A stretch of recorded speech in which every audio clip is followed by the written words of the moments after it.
Okay, so good afternoon, everyone. Welcome to this semester's alternative class program. I'm Jericho Guevara, your host for this ACP session. Today's topic is Wear Your Art T-shirt painting workshop. You are requested to be in the Zoom room until the end of the activity. We kindly remind all of you to observe proper etiquette. Remain muted for the entire talk proper of the workshop to avoid distracting the speaker and your fellow participants.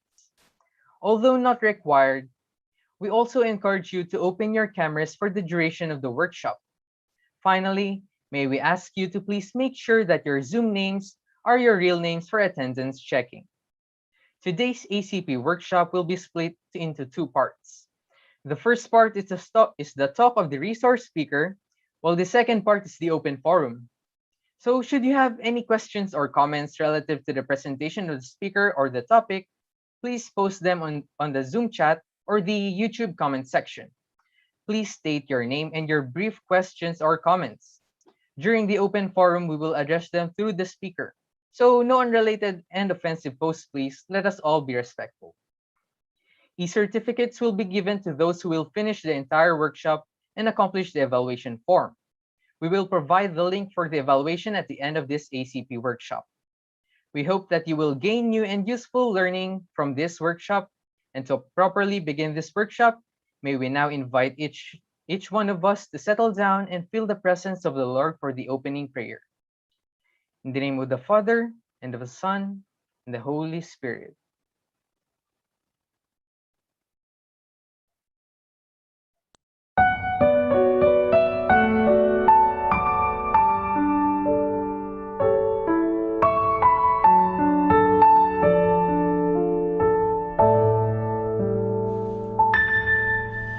I beg to fall in love with Thee, my Lord, with every breath of life I take.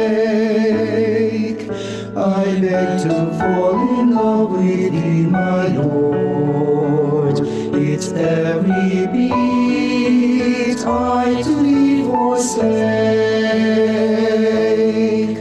For even if my thoughts fall short of knowing you, and even if my will runs terrified,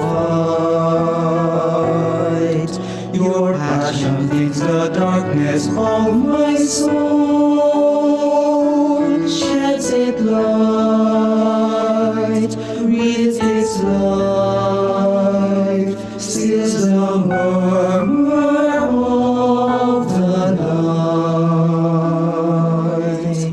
I beg to fall in love with Thee, my Lord, with every breath of life I take.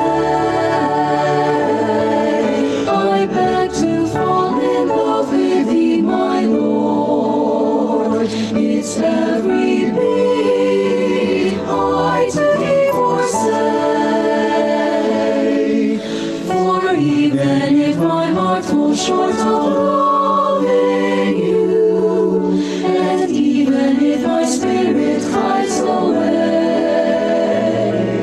your love for me surpasses all my fears. All I do, all I am, all that I can ever be. I beg to fall in love with Thee, my Lord, with every breath of life I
To formally welcome all of us in this ACP offering, we have with us the Executive Director of the Office Mission and Identity, Ms. Janet B. Badong Badilla. Good day, everyone, especially to you, our dear students. Welcome to this year's alternative class program activities. The ACP, as we know, is one of the structures by which we are able to concretize for you an experience of Jesuit education, where we are able to assist in your total formation as individual persons endowed with God's gifts. Through our ACP, we hope that we are able to help in the development of your imaginative, affective, and creative dimensions, especially in your life here as a student in the Ateneo de Naga. This school year, 2020-2021, as you know, has been a very challenging time for each one of us. With the COVID-19 pandemic, our life has been changed. Our way of learning and doing, our studies particularly, have been changed. Our manner of relating with others, even with our closest friends, has been changed. For many of us, these changes, even with more than a year already in the pandemic, we are still just learning the ways to cope, to adjust, and to adapt to this new world, to this new normal that we have, to this new online class that we have. As we offer this opportunity then to learn and grow through the ACP outside the regular classrooms, we express our cura personalis, our care and concern, our commitment of formation and service to you, dear students. With our theme this year, Better Normal, Activate Your E-Magis Nation, we hope to affirm the glory of God in ourselves, in oneself, which is an important dimension of cura personalis and magis, which also happens to be two of our core values in the Ateneo de Naga. Both cura personalis and magis bring us rather to an orientation toward God and others, to become one with God and with others, a oneness with humanity that brings about our gratitude, our sense of belongingness, our sense of being in a Christian family, friendship, companionship, cooperation, and service to our community. Here in Ateneo, we claim that our students learn not only to care for and respect individuals at a personal level, but also welcome opportunities that ensure growth to the fullest extent possible, a kind of growth that brings about wholeness and love, not just for oneself, but for one another. The choice to activate our imagination is up to you, dear students. On our part, we can only create and offer you opportunities. It's up to you to grab these right opportunities that we have for you in the Ateneo. As we go about this year's ACP, then I hope that we will be able to appreciate the gift or gifts of Ignatian education, of Jesuit education, to make a better normal for you in these challenging times. So again, with this ACP, welcome. Enjoy the sessions. Choose the activity where you think you can learn the most. Good day.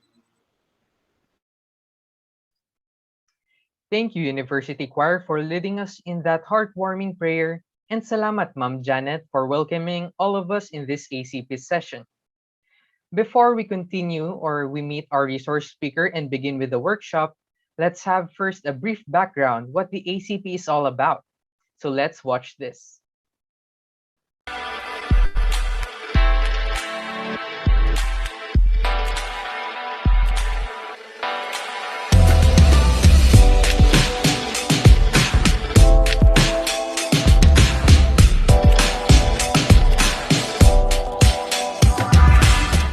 Hello Ateneans, welcome to your Alternative Class Program, or ACP. I am Jekaban Diaudal, your OPA, or Online Public Address Announcer for the ACP. Here is what you need to know about ACP.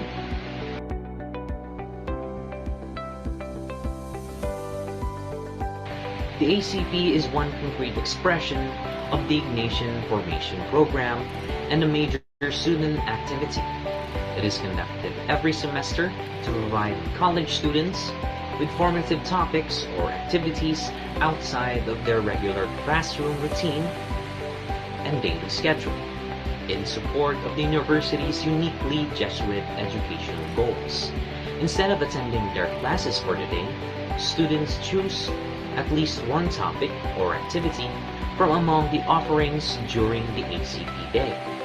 Carefully selected resource speakers from different fields of specialization are invited to share their knowledge, skills, and inspire students to nurture their personal development, pursue their aspirations, and partake in social advocacies or causes.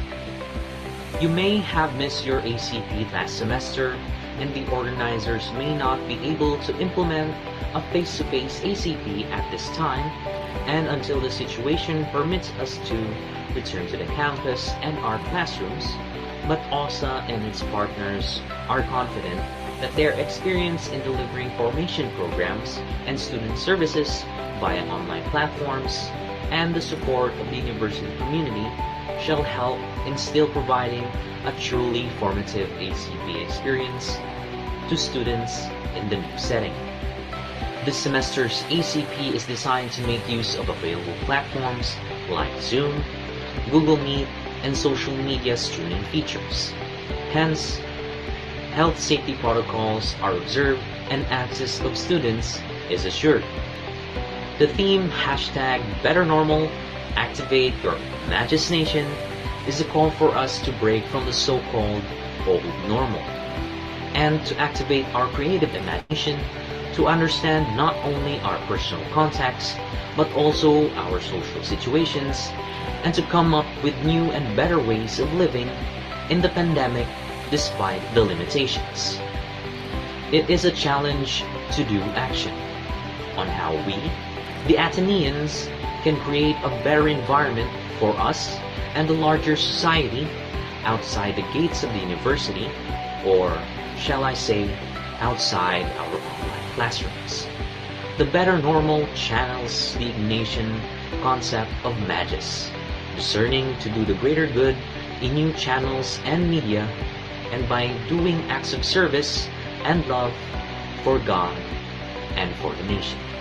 The ACP thus aims that the students are able to first, acquire knowledge and or skills that are relevant to one's interest, talent, skills, passion, advocacy. Next, relate or share the learning and insight gained from the topic or activity in conversation or dialogue and personal reflection.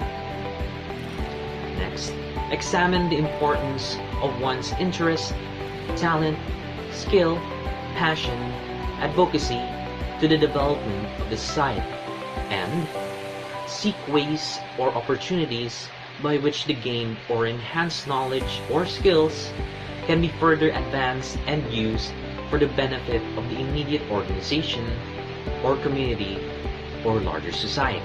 Listen, understand, discern, share, act. I hope that we will all take to heart our engagement in the ACP. Don't forget to learn and have fun while we experience ACP. Ateneans,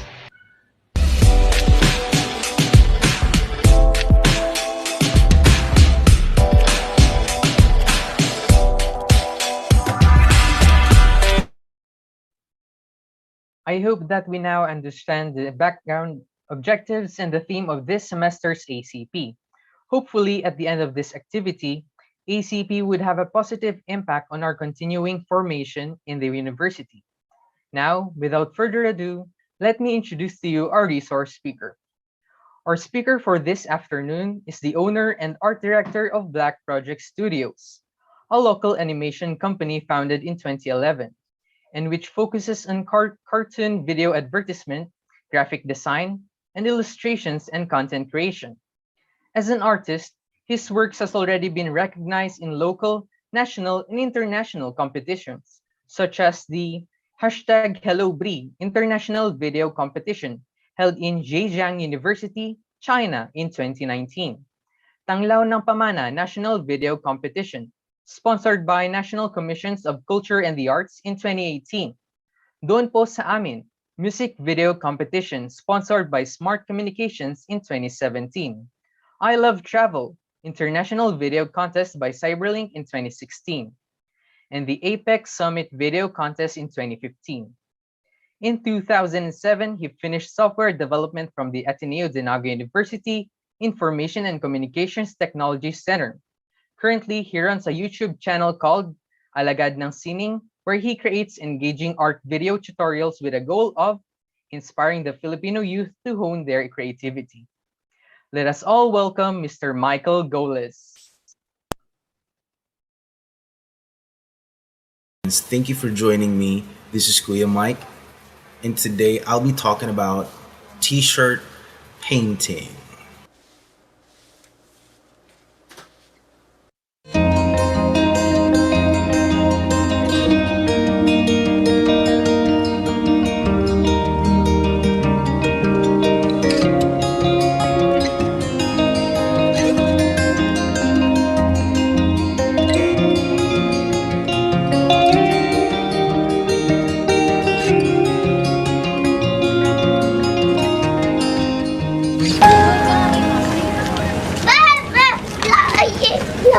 In today's technological advancement on t-shirt printing, how practical is it to paint on a shirt? Is it already pointless? I'd like to first share its value and I'll go get to the core first. Like, what's the point in doing this? First, every product has its market. Every niche has its own set of audience that pays for it. In t-shirt printing, it's like a commercialized product that everyone can get. But in t-shirt painting, it's a special kind of shirt that you can get for a special kind of person. Like for how it is used these days, it's being sold on souvenir shops and it has a higher price compared to printed shirts. This can also be used for commissioned work, like if someone wants a custom painted t-shirt, you can create one for a reasonable cost and of course, higher than the printed ones. It can be a gift, a token, an important part of someone's property. So I believe t-shirt painting is a worthwhile activity for as long as you know how to find your market. But these days, you don't actually look for customers. The customers look for you. And that's where you need to invest in your skills, hone it to its best, and success is on its way. And that is why I'm sharing this painting tutorial on t-shirt so you can try and see if this is something that's worth your time. So I'll be creating two designs. One is a basic one and that is targeted to plantitos and plantitas. The other one is a real painting and I'm actually wearing it now.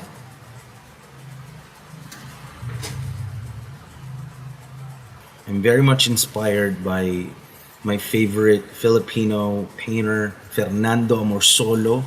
So I have this sort of strong contrasting colors on my subjects, like this one.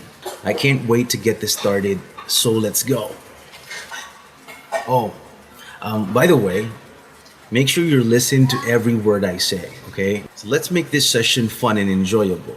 Make sure that you listen to every word I say because at the end of the session, we're gonna have a small game and the winner of that game would win this Miyahimi acrylic paint set. It's the 18 color set and this drawing pencils. So please stay tuned until the end of this video and let's get this going. So the first part of our process is to create a sketch, and it's basically thinking of forming the ideas that you'd like to put on your t-shirt. So I have this craft notebook that I use to kind of like wrap my mind about what the concept of the design would look like.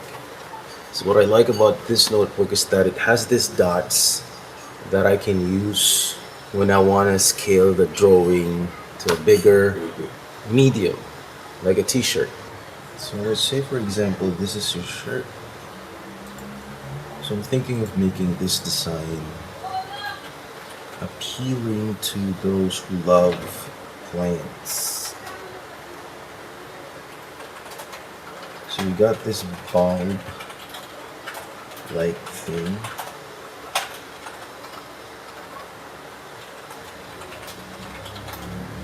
And I'm gonna put some plants in it. Several blocks of backgrounds of different colors. So this goes for a first design. Let's create another one.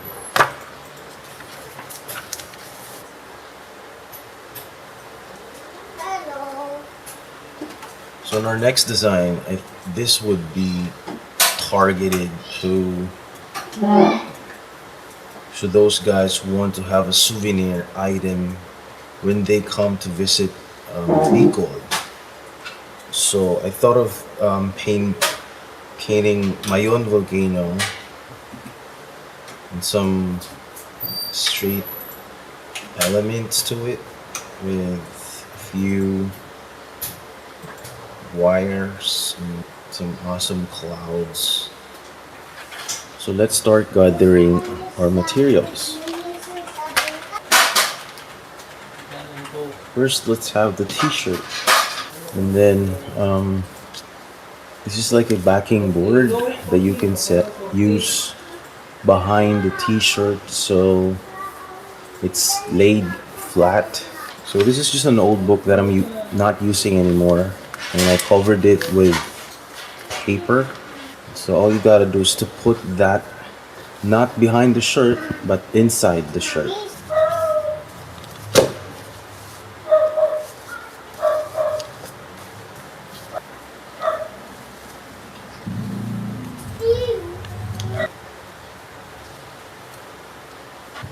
Make sure it's all flat and clean, and it has to be at the center of the shirt where the design would be painted. And then these are the brushes that we're going to use. These are synthetic brushes which you can find at your local stores. And then our palette, this one's an acrylic. This is where we're going to mix all the colors that we're going to use here.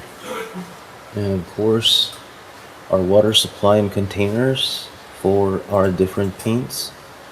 The paint rug. And these are the actual paints that we're gonna use. It's the Dy-Cok super white rubberized textile ink. So I got the super white and lemon yellow. And for us to create majority of all the colors, all we need are the primary colors, which is the yellow, blue, and red. So these are our blues and reds. This is called the pigments, and it's used to add colors to blank rubberized paint like this one. So instead of buying an entirely new container of colors like this one, all you gotta do is to get one of these. And as long as you have the super white paint, you can create any kind of colors. Plus this is way more economical because it's only 114 and this one's 140. So the super white costs 164. Then we have a few sticks that we will be using to get some paints and pour it into our containers. I bought these textile paints at Master Square. If you're familiar, I bought all the primary colors in white.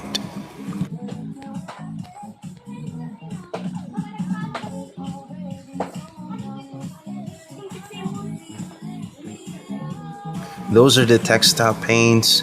This is the blue pigment.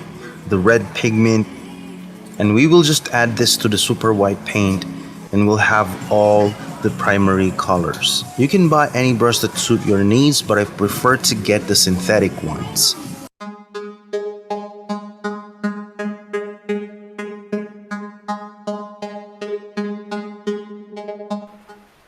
One of the most important steps that you should not ignore is priming the shirt. It's simply putting white where your design goes. While waiting for the white prime to dry, we can now prepare the paint. To create an orange color, we have to mix yellow with a few drops of the red pigment. Just the right amount of pigment according to your preferred orange tone. Now we create the primary color red. We simply put the red pigment to the white paint, mix it thoroughly. Then we add the blue pigment to the white paint to create blue. You can create other secondary colors like green and purple by mixing two other primary colors, though I prefer to mix it later, and I'll do it in the palette so I can make some adjustments according to my needs. By the way, just a quick rundown about the color wheel. Color wheel is a circular diagram of color hues which shows the relationship between primary, secondary, and tertiary colors. It's a useful tool which helps explain what happens when we mix our paints together. For example, these are the primary colors in this painting. Mixing these three, you would have several colors.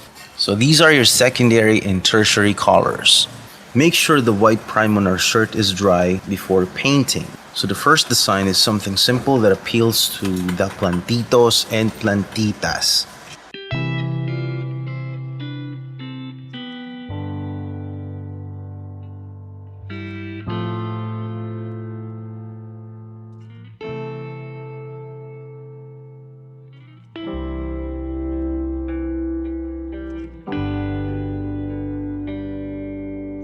We have some basic background colors, which are 4 blocks of warm colors, then an outline of a bulb with plants in it. It will be best if you'll have some sort of a writing here that says plantito or plantita at the bottom to enhance the meaning of the design. When doing your outlines, make sure you use a finer brush, a smaller one. To have a consistent stroke, you have to maintain a certain amount of paint viscosity. It's just the level of thickness of the paint. If you add a little water to it, you'll have it less thick than the stock paint. This makes your line more consistent as you apply it using your brush. Make sure to maintain the level of pressure when using your brush for consistency.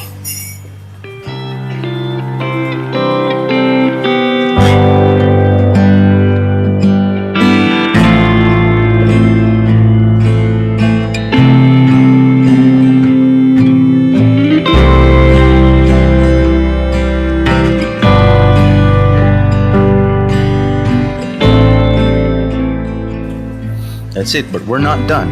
We're gonna be painting Mayon volcano on the next tutorial.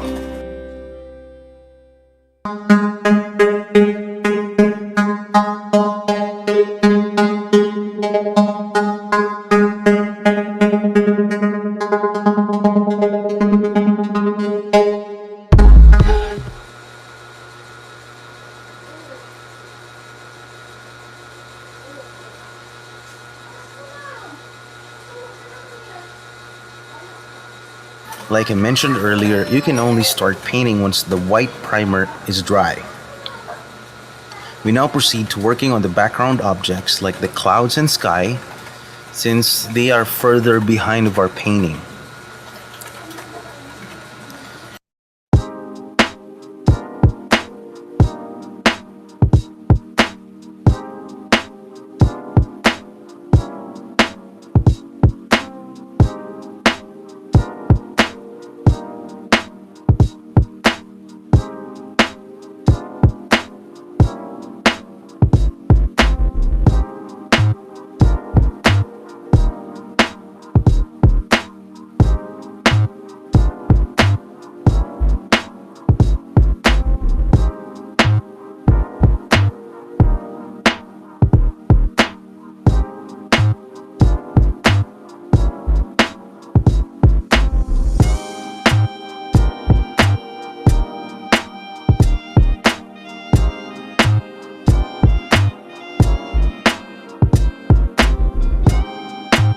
Layering is a technique that makes any painting interesting to look at. It makes you see numerous colors at some particular areas of the painting. Let's say, for example, on the clouds.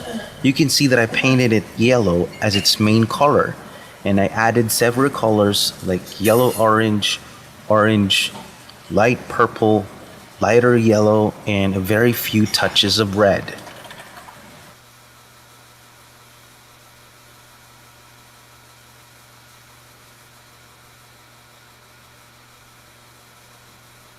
You can achieve these colors by experimenting on the palette. I'd like the clouds to look really interesting by having a strong contrast of colors. So we gotta have a cool background, but the clouds need to look warm. It's like being hit by the sun rays late in the afternoon.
By the way, for example, you're going out and you're gonna leave your painting here, and one of the properties that this rubberized Dy-Cok paint is that it can dry for like a few minutes, but acrylic still dries faster than this one. But just to make sure that you're not gonna have a dried paint when you come back, all you gotta do is to spray some water into it like this. So once you get back, it stays fresh, still usable for your painting. So I just need to head out and I'll get back soon.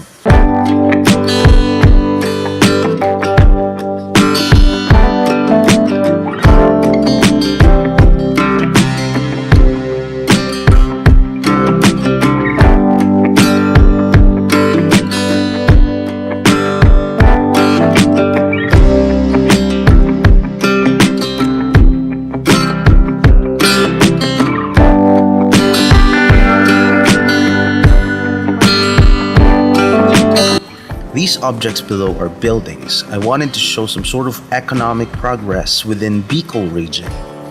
So these buildings are done in layers. The further the building away from us, the lighter it should be. The closer the object, the darker it gets. This is called aerial perspective, also known as atmospheric perspective. It is the method of creating the illusion of depth.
We are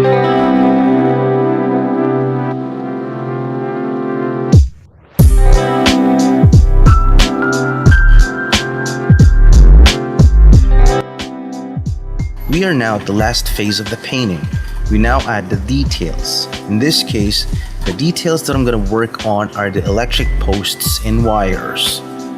Like I mentioned earlier, you have to consider three factors to have a consistent line work. Number one, the kind of brush. Number two, viscosity of the paint or the thickness of the paint. And number three, the amount of pressure you use on the brush.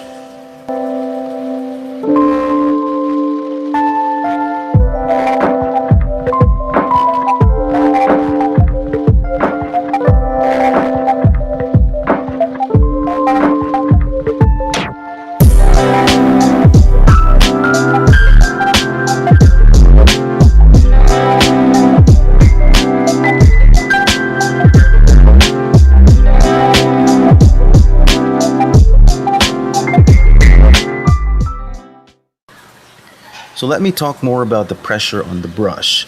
This is all about control. You can use your other hand to support your main hand to maintain the pressure and amount of paint that you apply.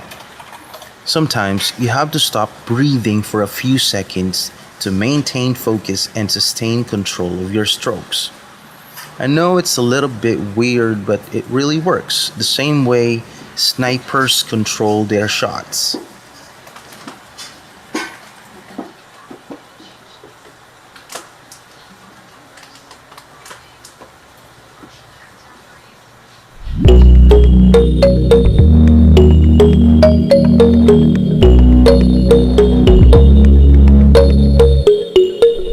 It's best to add some text like "Be Cool Region" since it's gonna be more appealing to people who are looking for souvenirs. But for this particular work, we're not gonna put some text, like a big text here, because I would prefer doing it using the silk screen method to make it look more professional and industry grade quality.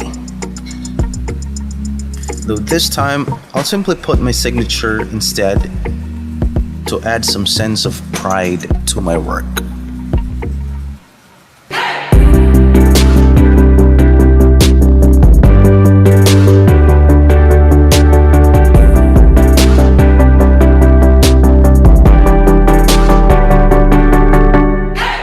That is it for this video. I hope you learned something. You can follow me on social media for more art tutorials and tips. You can simply search Alagad ng Sining on Facebook and YouTube. So let's move on to the next phase. Let's give these babies away. Thanks for watching.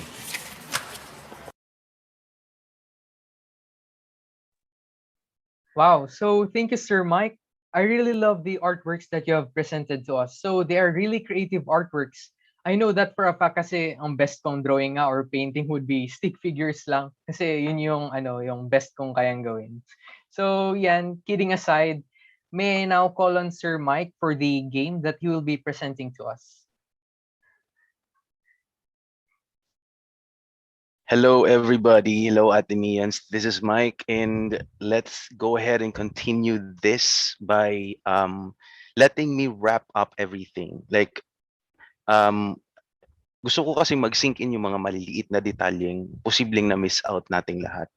So, I got a few pointers to explain more, and it's gonna be just a very few sentences para iba yung feeling pag hindi recorded eh. Like I can speak directly to you. So number one, I'd like to point out na napaka-importante ng materyales kasi yun yung parang susi. Yun yung parang susi para maging t-shirt painting siya. Kasi pwede ka naman gumamit ng ng acrylic paints, pwede kang gumamit ng enamel, pero mali yun. It's not gonna work kasi yung rubberized type ng tool ko yung magwo-work sa t-shirt at magtatagal talaga. So, kumbaga industry grade, pwede mo siyang maibenta kasi di kalidad. So, yun. Alam ko na siya way back in high school kasi while on college, nagtatrabaho ako sa isang sign shop. Yun yung unang job ko as an artist back in high school. So, hindi na siya bago sa akin.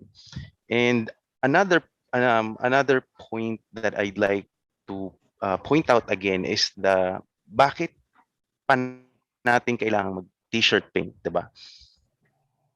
Um, pwede na namang magpa-print. May heat transfer na ngayon. Meron pang sublimal na tinatawag, yung kahit lahat ng areas ng damit pwedeng malagyan ng print. So what's the point of t-shirt painting? So na-mention ko siya ng pahapyaw lang nung umpisa na sa t-shirt painting kasi mas malaki yung value nung ginawa mo. Unlike kung magpe-print ka lang, 'di ba? Usually ginagamit siya kapag may guest kayo, bibigyan niyo siya ng souvenir, and most especially mas normal na makikita mo siya kapag sa mga beach. Like kung mag-ikot-ikot ka sa Boracay, like nung pinakita ko nung umpisa, maraming mga artist na nagpe-paint sa t-shirt. And hindi siya kasing presyo nung mga t-shirt printed lang. Pag painted, mas mataas yung value niya. And that's something that you can hold on to kapag artist ka. So, yun, hindi ka kagaya ng iba. So, yun yung point ng pagti-t-shirt painting. And ikalawa, so may market pa ba para sa t-shirt painting? So, meron. Kasi um, it's actually not what you sell. It's how you sell what you sell, di ba?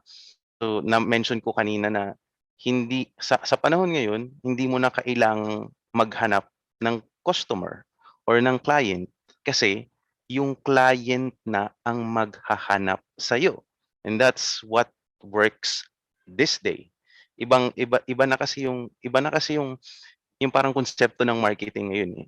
You gotta put content, you gotta show up on social media. Yun yung mga bagay, yung mga bagay na ganun para mas ma-expose kung ano man yung ginagawa mo. And for our case, yung t-shirt painting.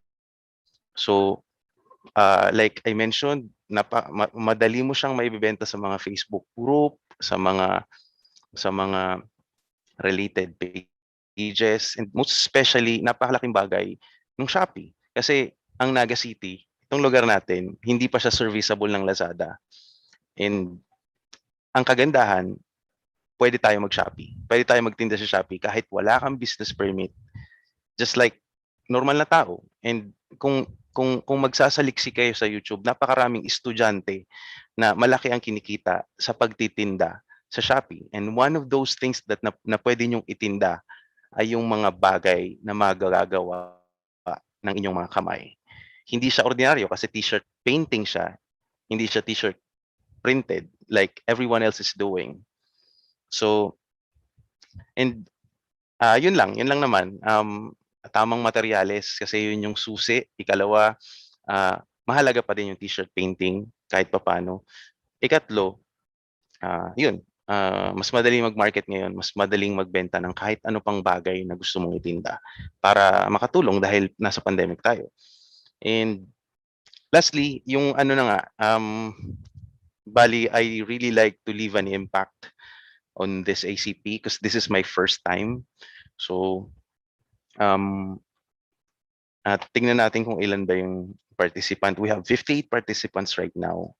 And magtatanong lang ako ng 3 questions. And kung sino yung makaka-reply sa chat ng first 3 questions, sa kanya mapupunta tong drawing pencil and acrylic paints. So, I was instructed na pwede ko tong iiwan sa OSA para dun nyo na lang kunin. 'Di ba? Bago ako magtanong, baka may tanong kayo. Kasi pag ako nagtanong, dun na yung parang game natin eh. So if you have any questions, just let me know. I can help and answer it.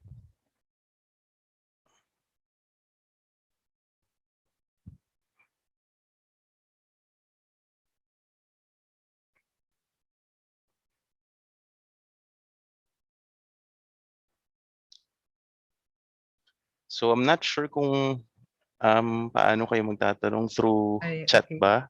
Ay, ito. I've seen Miss Rebancos raised her hand. So you may now speak po. Okay. Hello po. Tanong ko lang po kung what type of cloth yung preferable po na pagpaintan po ng ginagamit niyo pong materials. Mm. Ang kagandahan kasi dito sa pinili kong materials, rubberized siya. It can be used on both dark and light t-shirts. Kahit anong klase. Actually, kahit anong klase pwede siyang gamitin. And ginawa ko siyang example dito muna sa white shirt. Kasi ito yung common eh. I would actually work on something dark, like dark shirt or black shirt. Kasi kahit dark yung background, pwede to. Unlike nung normal na tool ko, na yung parang transparent yung ano niya, cover niya, hindi siya tatalab sa dark t-shirts. So, kung ganito yung gagamitin nyo, lalo na tong super white rubberized, any type of cloth, it's gonna work.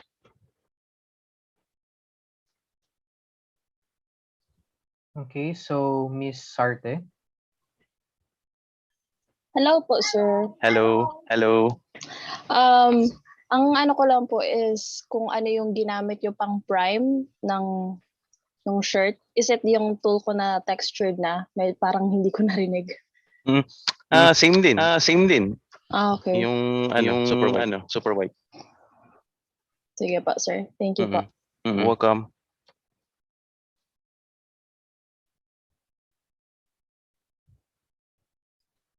Any more questions po?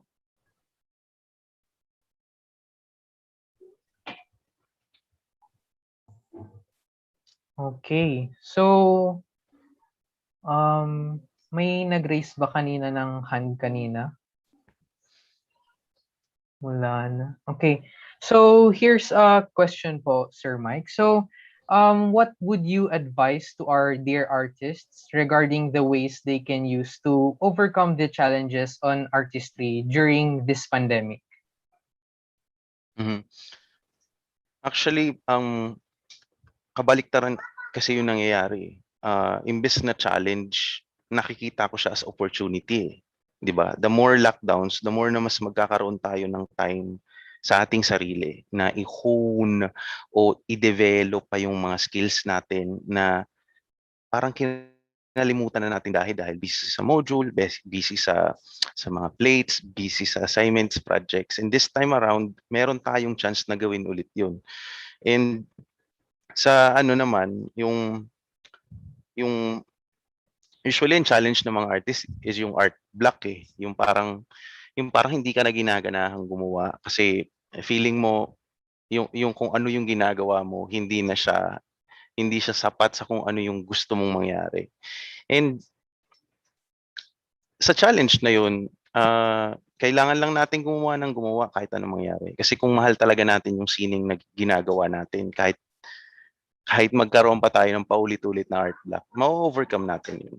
And yun, pagdating sa financial side of things, I think it's an opportunity. Pwede tayong gumawa ng t-shirt para makapagbenta at makabili ng art materials para mas makagawa pa tayo ng marami pang iba.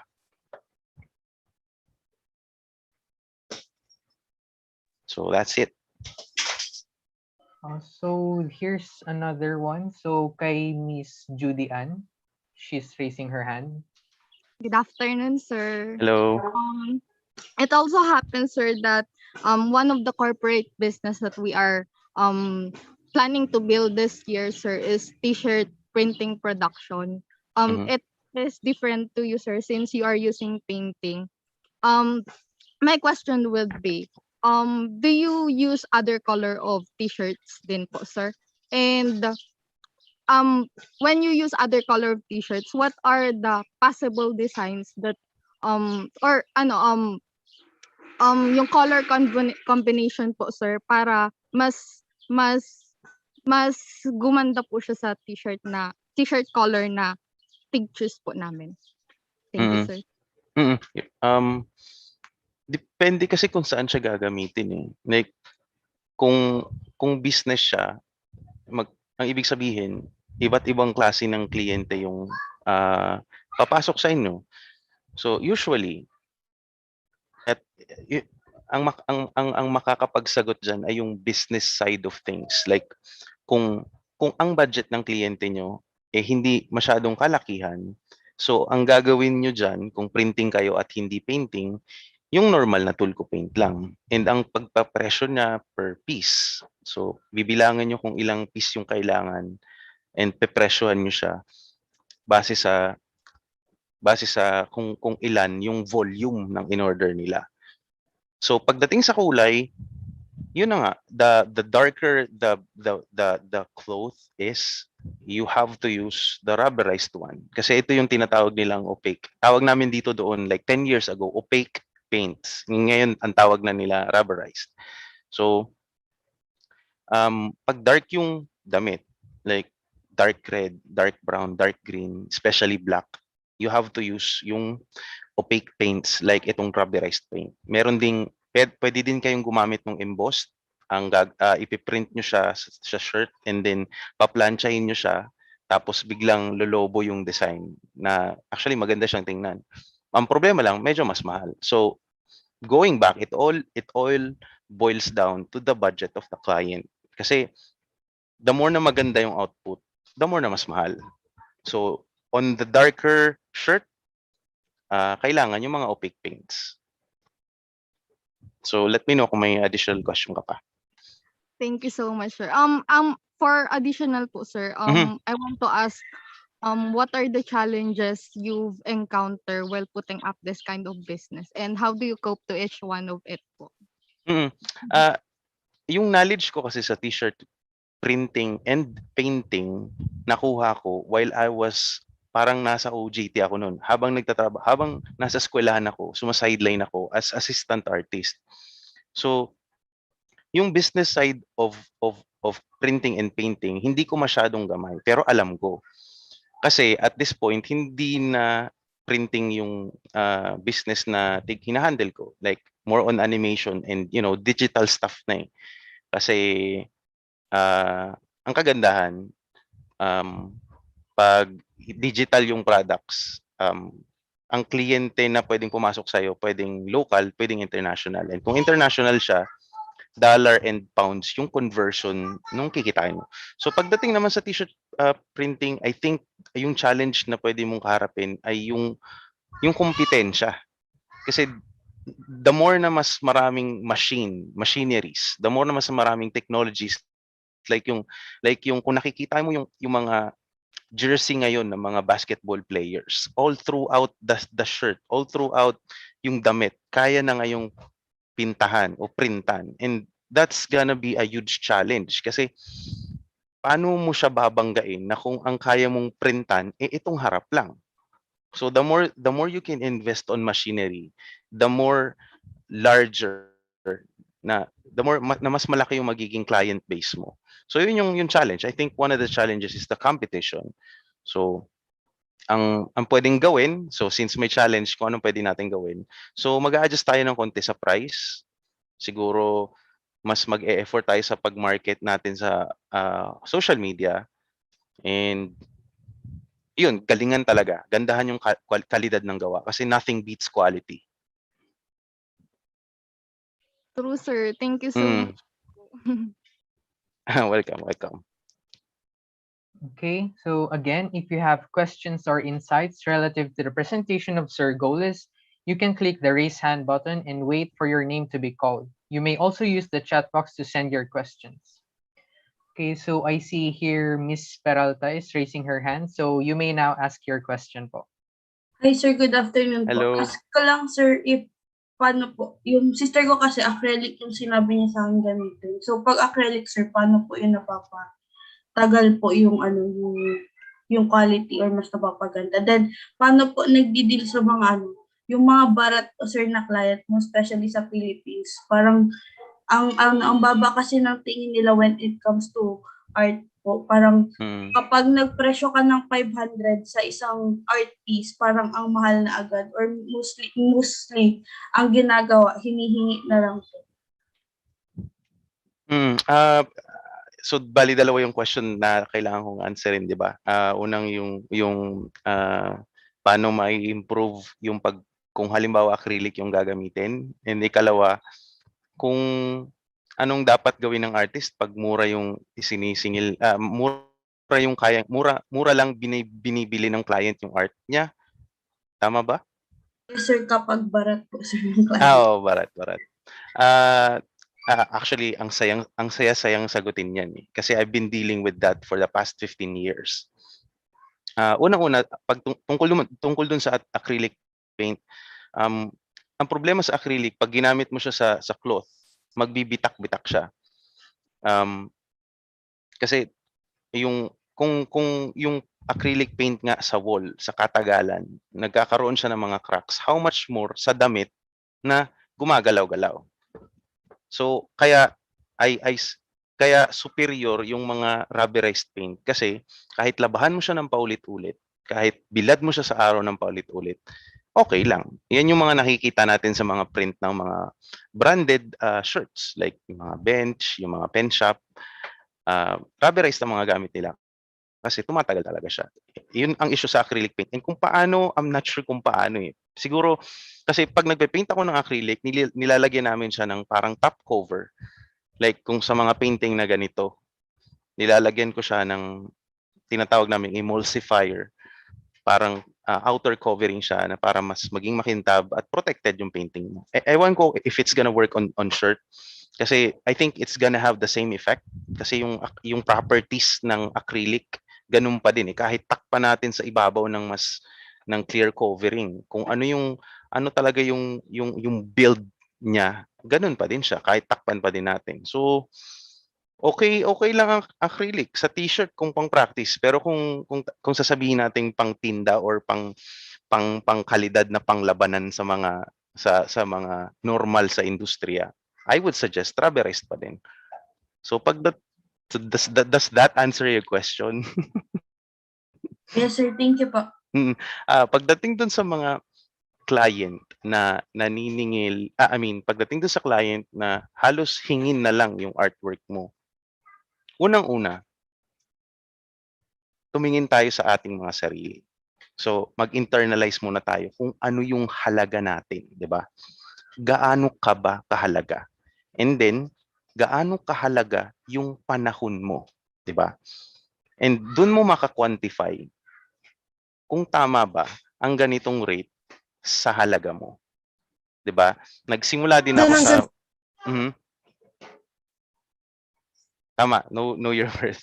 So, unang-una pag ang ginagawa ko pag yung offer nila mababa na sa kung ano yung talagang gusto mong bayad, sabihan mo na upfront na pasensya, I have other clients that I'm working with that pays the right amount, the reasonable amount. Yun yung keyword eh pag naniningil eh. Ano yung ano mo? Reasonable amount lang naman yung sinisingil ko. So, let's say for example, since nasa t-shirt design tayo. So, what if magpapadesign ako sa iyo ng t-shirt? Ano yung rate? Eh ang iba nga libre na lang 'yan eh.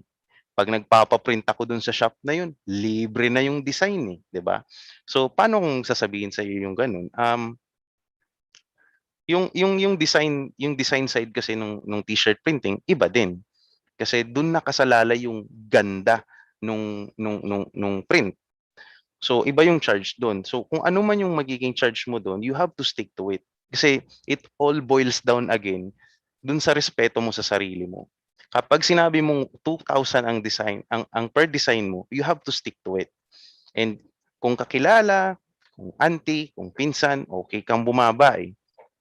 Pero pag yung client na parang mahihirapan ka, na parang hindi worth yung oras mo, turn down. And ito yung keyword sana tumatak to sa isip ng mga batang artist ngayon. You have to learn when to fire your boss, 'di ba? Kasi nasanay tayo na tayo ang pina-fire palagi ng boss natin. Tama na, di ka na magaling, tama na 'yan. Pero sa atin bilang artist, pag mura na lang sinisingil, mura na lang ang ibabayad sa iyo o parang hingin na lang yung artwork mo. You have to know your worth. You have to fire your client. And yan yung technique. So, mawawalan ka man ng project or client at that dahil dun sa hinihingi na lang yung artwork mo, you can channel your energy into creating something for yourself. Like, gumawa ka ng design ng t-shirt para maging viral sa social media. There's a lot of things that you can do with your time. So, imagine kung yung time mo ginagamit mo dun sa artwork na mas makakapagpasikat sa'yo. Like for example ngayon, may tinatawag ng NFTs o non-fungible tokens and napakalaking impact dun sa mga artist. So, pwede kang gumawa ng mga digital art, post mo online. So, instead of working dun sa client na sasakit ang ulo mo, focus on something na yung art na magiging masaya ka. Bayad man o hindi. Di ba? And, yun lang. Kung ano yung singil mo, stick to it. Kasi, ganun na ako ngayon eh. Naiintindihan ko yung struggle na sa una, kahit mura, okay lang eh. Kasi nagsisimula pa lang naman ako. Okay lang. Pero pag tumagal ka na, yung kalidad ng gawa mo mahal na din. Yung quality na binibigay mo sa client, mahal na din. You have to respect your time and sarili. So, yun lang. Respeto sa sarili, stick to your rate. Kahit mawalan ka ng project, do some other things. Yun lang naman yung pwede kong i-add sa ngayon. Thank you, sir. Sir, last na lang po. May community po kaya kami sa Facebook na sinabihan. It called Artist Lodge po. Tapos most cases po na nababasa ko doon is that kapag bigla pong nag-back out si client tapos nagawa na po yung output or yung tapos na po yung product. Ano po kaya yung pwedeng gawin doon? How can we charge po? Usually kapag halimbawa, familiar ka sa Basilica, 'di ba? 'Di ba may painting doon na napakalaki sa likod? Yung gumawa noon, isa sa mga idol ko, si Mr. Alcomendas.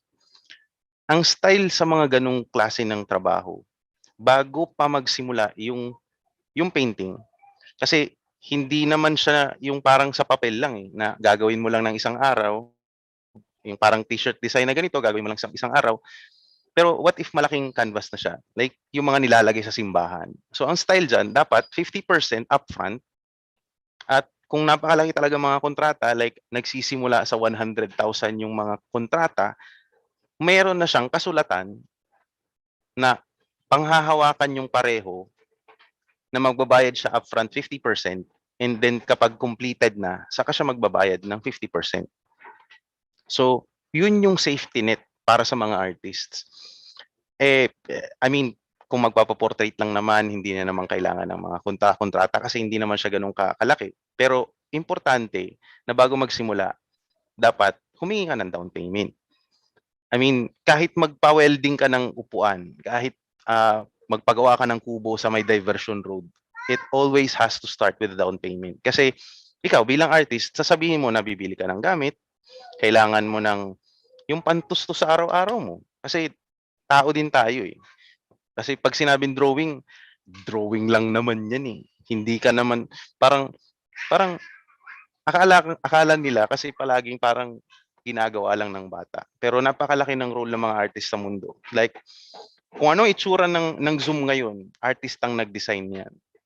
Yung mga icon sa taas na maliliit. Kung ano yung font style na nakikita nyo dyan sa chat group, artist ang nag-design yan. Kaya siya maganda dahil pinagtuunan ng pansin ng artist. So, ayun.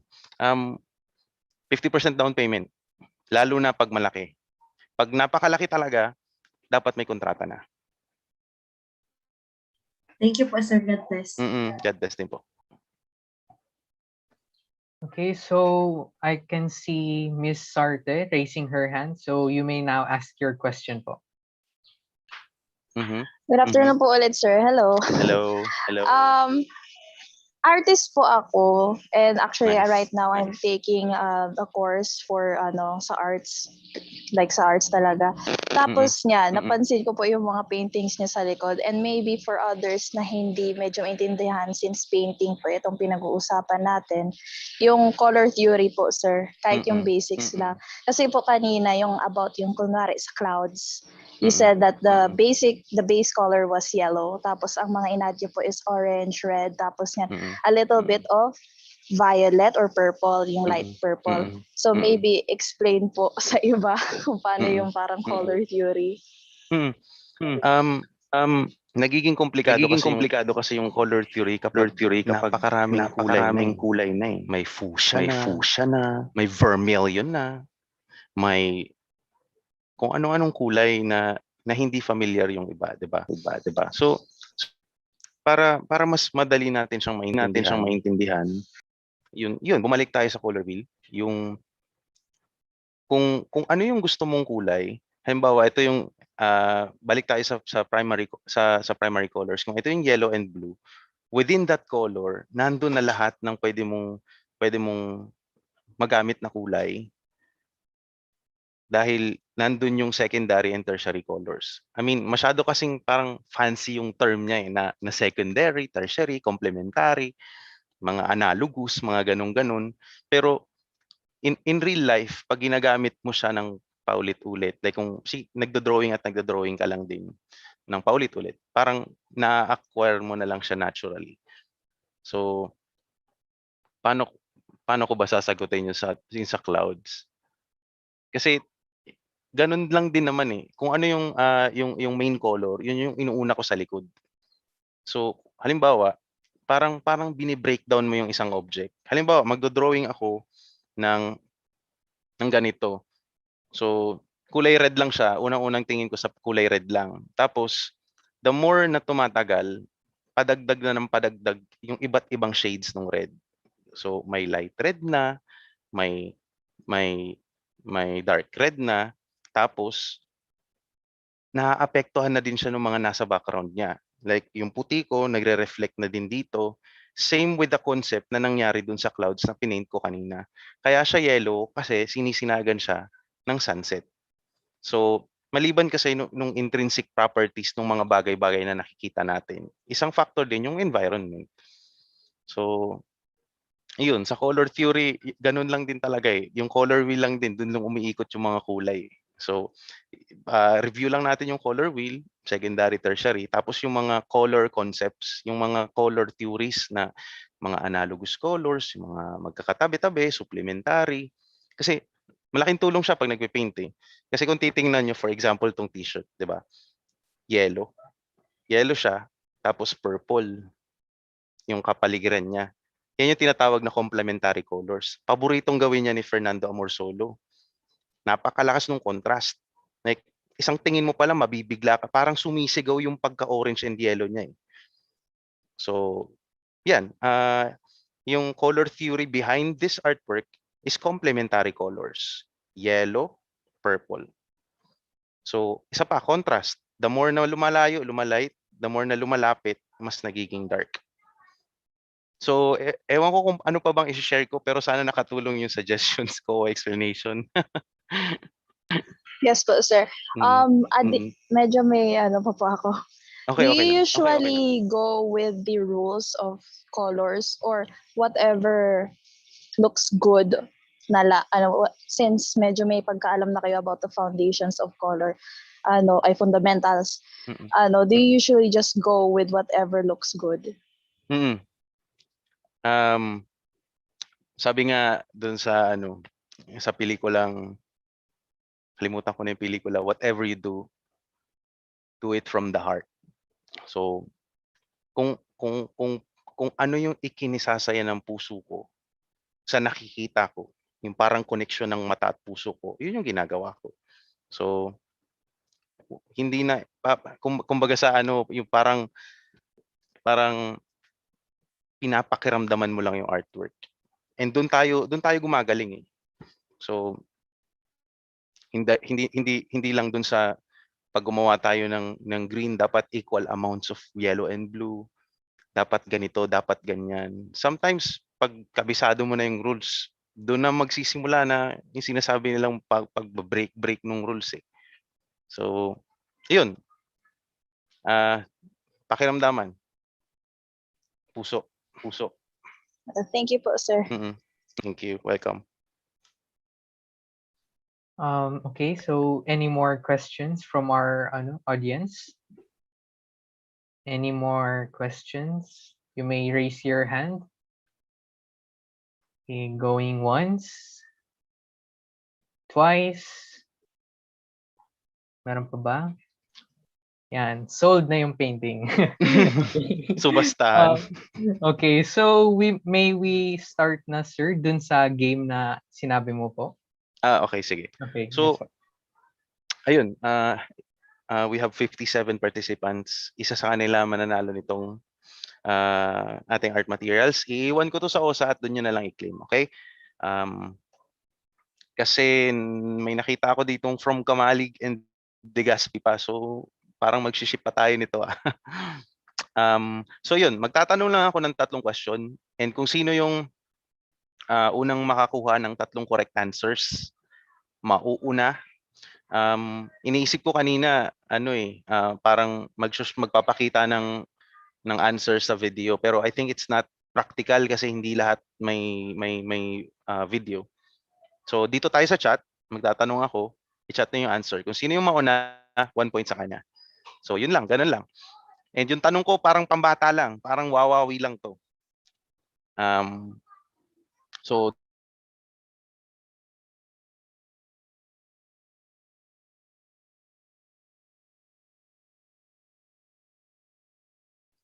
Okay, so I think we're experiencing technical difficulties sa line ni Sir Mike.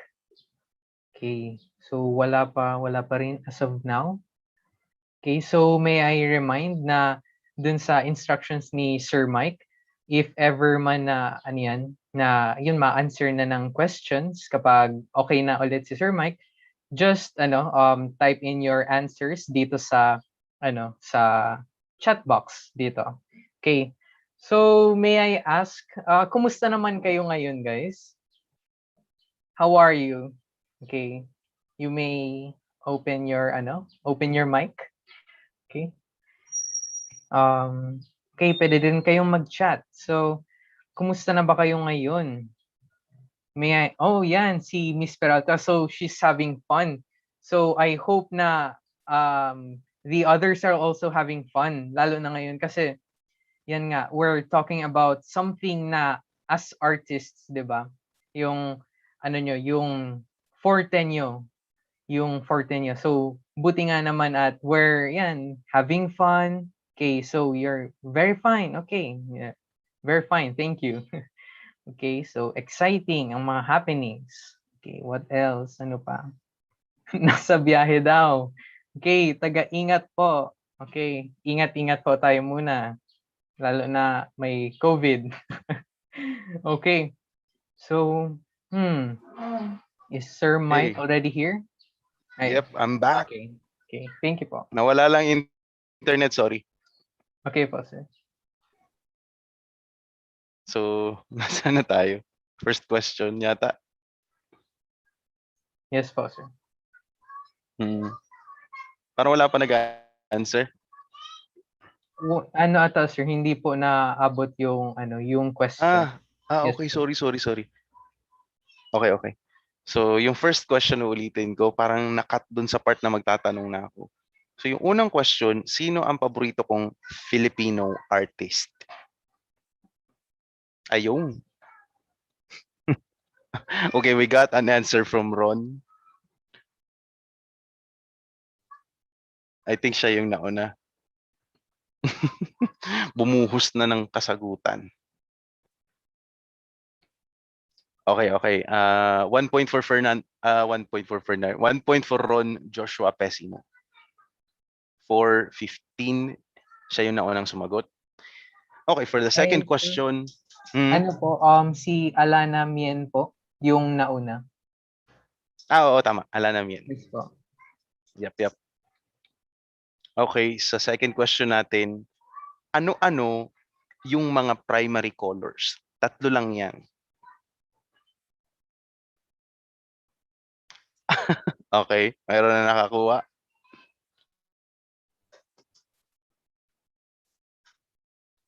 So, sino ang nauna? Parang si Ron, Si tama?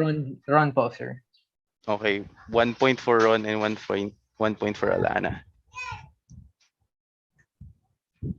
So, our third question is, ano ang pangalan ng aking Facebook page? Kitang-kita dito sa...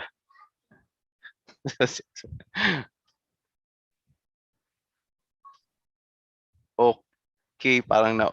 Yap. Nauna si Jamela Sanchez. Ay, hindi. Si Rafael. So, we have... Parang... parang mauubusan naman ng question. Wait,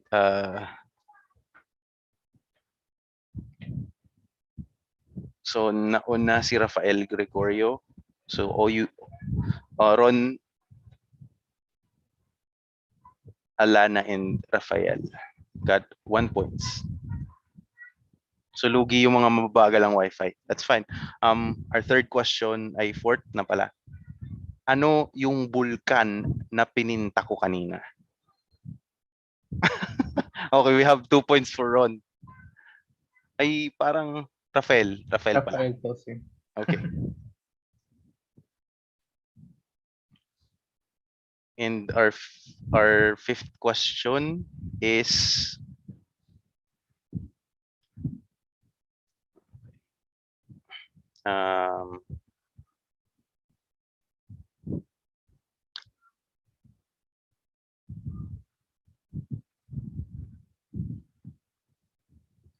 so anong brand ang pinili natin? Yun.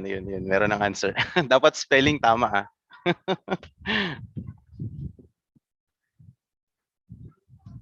So, Nauna, sir, si Rafael.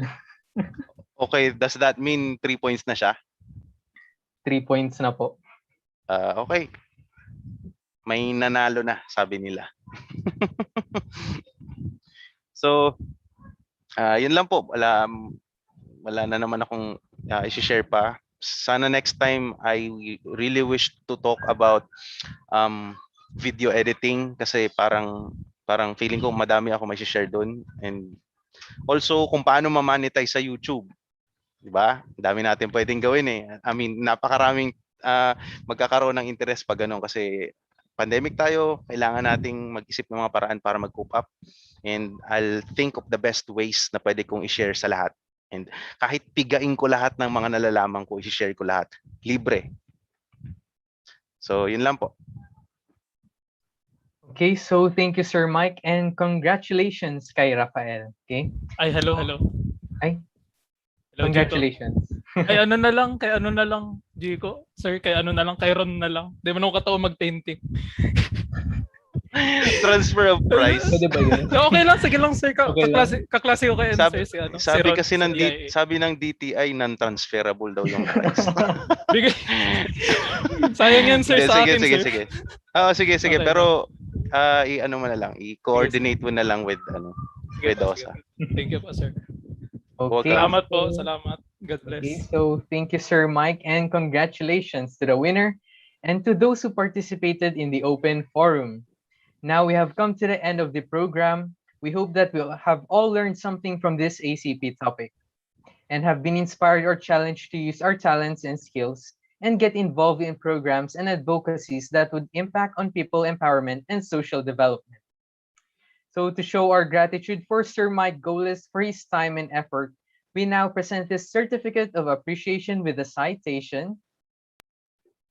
Office of Student Affairs, Ateneo de Naga University presents this certificate of appreciation to Michael B. Golez in grateful recognition of his expertise and service as resource speaker in the alternative class program, Warrior Art T-shirt painting workshop, held on May 4, 2021.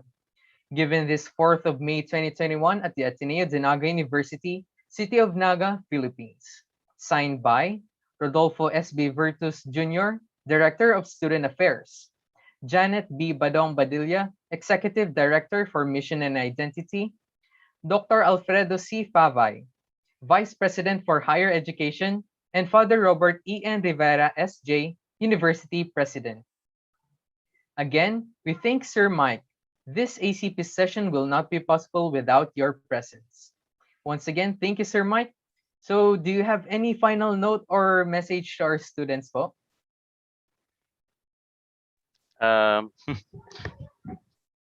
wala na, nasabi ko na lahat. Siguro kung may magtatanong, reach out na lang kayo sa akin anytime. Ang daming sumagot na alam yung alagad ng sining. So, kahit 3-year-old, 4-year-old nagchat sa akin, sinasagot ko. Kasi alam ko yung mga maliliit na impact na pwede ko magawa, lalo na sa mga bata. So, chat kayo anytime. Kahit problema sa puso, kaya ko yung sagutin. Okay, so thank you, Sir Mike. So everyone, let us all give a warm round of virtual applause to Sir Michael Golez. Okay. Before we end this activity, please be reminded to fill out the evaluation forms we posted in the Google Classroom. The certificate of attendance shall only be awarded to those who accomplish the evaluation forms. Make sure that you input the correct spelling of your names on the evaluation form, otherwise, your certificate's name shall be misspelled. We hope that you enjoyed this workshop and actually gained insights and new learning from it. So this ends our workshop on Wear Your Art T-shirt painting workshop. Thank you for being with us in this alternative class program 2021. Please stay healthy and safe, everyone.